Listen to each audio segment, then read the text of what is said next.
Hey guys, welcome back to the channel.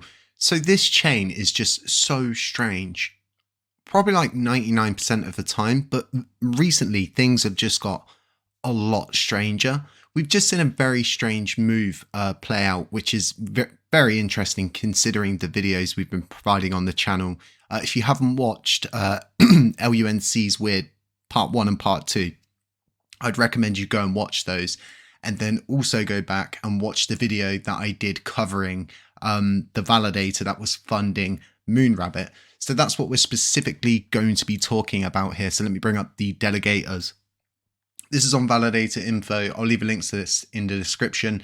These are the top delegators on chain. And what we've just seen is that 12 billion that was staked, that built up the majority of Moonrabbit, has actually been restaked to Strafe Coal. And this is a really interesting play. Now, I play chess a lot, and personally, chess is all about playing a game and rolling your strategy out in open where it's seen. Now, the aim of the game is to make the person see what you want them to see whilst strategizing a totally hidden move.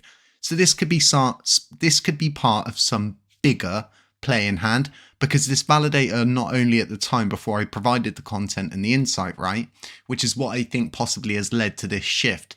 There's a couple of reasons possibly for this. None of them could be right unless we got a definitive answer, but we've provided heat and there seems to have been a reaction. And like I said, Ninja Node is funded by the same delegator, and they've moved it to Strafe Coal. So you've got 12 billion with Ninja Node and you've got 12 billion with Strafe Coal. That's probably gone up a little bit because the total staked is 27 billion and there's like literally less than one coin left with Moonrabbit. Now, with all of this being said, right, these top delegators are very peculiar people. When they delegate across a few different people, I get it, especially these top ones across like 8 different people. But something I find really interesting, and on the note of saying this is such a weird blockchain, right? This one wallet here has been one that's caught my eye quite a lot. It's been building up a substantial amount, and it's all based on more or less these videos, right? Where this person is specifically saying God is giving him visions and that all the Christians need to buy LUNC and stake LUNC because God's given him visions and it's going to be the new prophesized coin after the end times arrive and all sorts of crazy stuff like this. Now, there's all sorts of different evidence out there that are tying this person into loads of other people. This is all going to be in part 3, by the way. But I find it really interesting, right, that this tactic's been picked up and it's, you know, it's disgusting. I don't care if you're religious or you're not religious.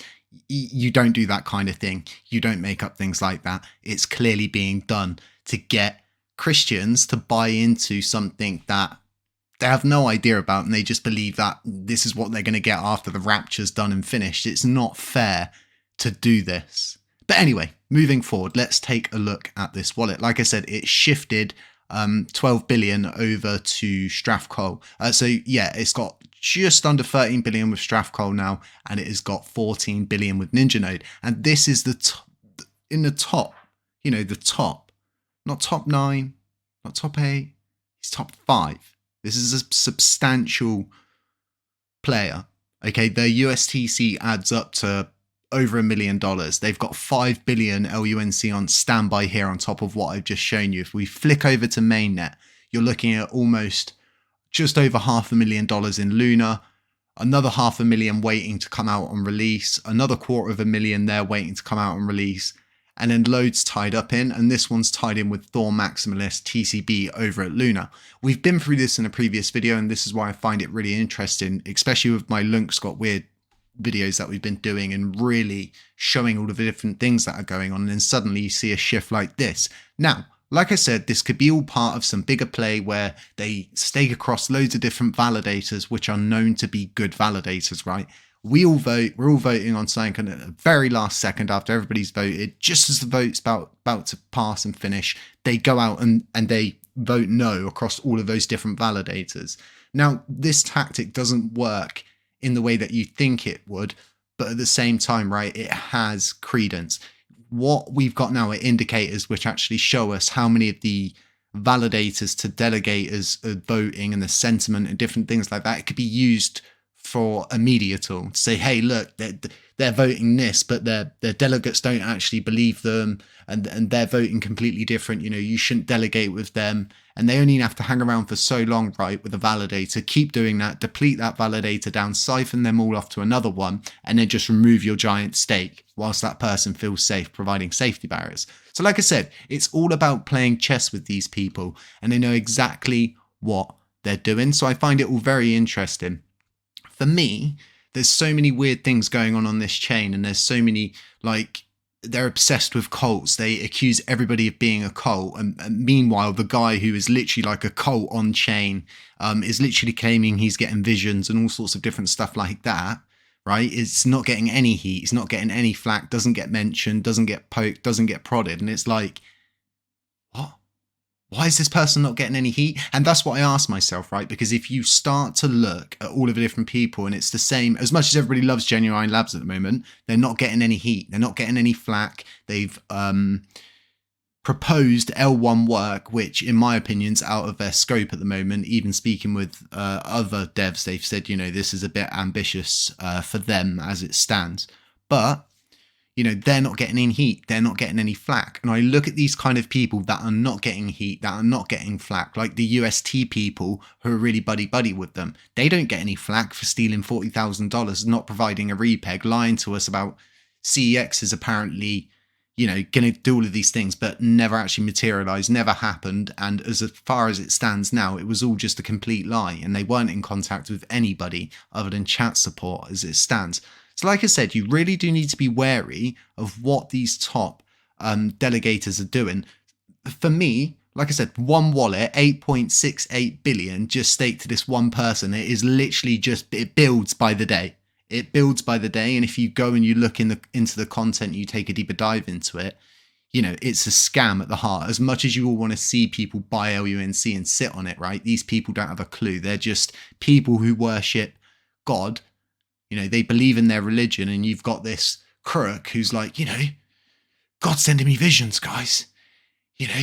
God's sending me visions, and he's saying that after the end times, LUNC is going to be the coin. As far as we're aware, if that is going to happen, then, well, we'll probably all be dead. So I just don't understand. But what I do understand is money. What I do understand is intentions and evidence. And we've got a lot of that to support all of these different goings on at the moment on chain, with all of the people at the moment that are voting no on the KYC specifically, right? It isn't just a no, right? It's a spiteful no with a veto. That's disgusting. This is coming from like big validators. I'm not going to name people because I don't like doing that. I'm not here to try and steal people's delegates by naming them and shaming them and different things like that. I'll let you make your own judgment off of the information I provide and off of my actions. And it's as simple as that. But voting no with a veto, swearing in the memos, saying what would people do for, and the racism and stuff like that. And it's just, at this point, I think a lot of people need to reassess things. But more importantly, I think us as a chain need to reassess the dynamic commission system. I'm going to do a video on this, but I'll chuck it in there at the end of this video for those who are listening and come here for the content on the regular. We need to refine the dynamic commission system, because ultimately at the end of all of this, right, we've tried our utmost best, but it's not making those rich validators go down. They're still getting richer.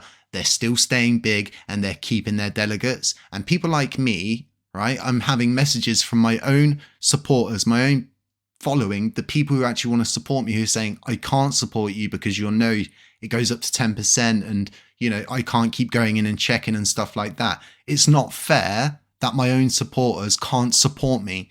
That's what being in crypto is all about, is proving yourself that you're worth being supported. The whole system's not working. And at this point, it's only benefiting those top validators. So at this point, what I would like to see is some kind of refinement happen, right? And as much as I've said about developers to this, they don't listen, they're not interested. So I'm going to have to take this into my own sort of situation and deal with it, because something's got to give. Something has to give to allow those who are building, those who have been here for a long time, to actually prosper and grow.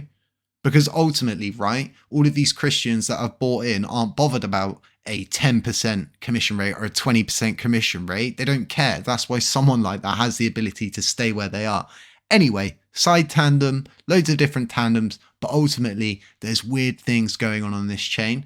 I don't know what this is about, but for me, this is some kind of like light and dazzle effect. Something bigger is in play on this blockchain.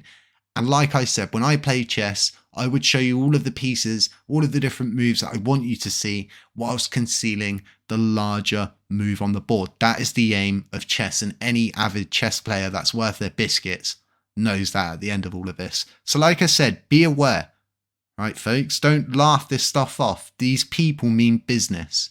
We've applied pressure, we've provided different aspects, we've provided evidence, and suddenly, right, their big supporter, which built up the majority of their stake, has suddenly just moved, right, into someone who's a loved person on chain, so to speak, right?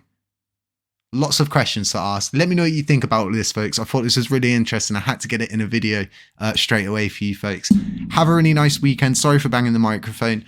Links to the Patreon in the description if you wanted to get involved with that. You can delegate us links to that as well. We have our own independent HCC factory auto compounding system, and we're doing the monthly giveaway. Don't forget about that. Drop a comment. Get yourself entered possibly into this 10,000 USTC 1 million LUNC giveaway every month to the top 3 commenters. Folks, I'll catch you in the next one.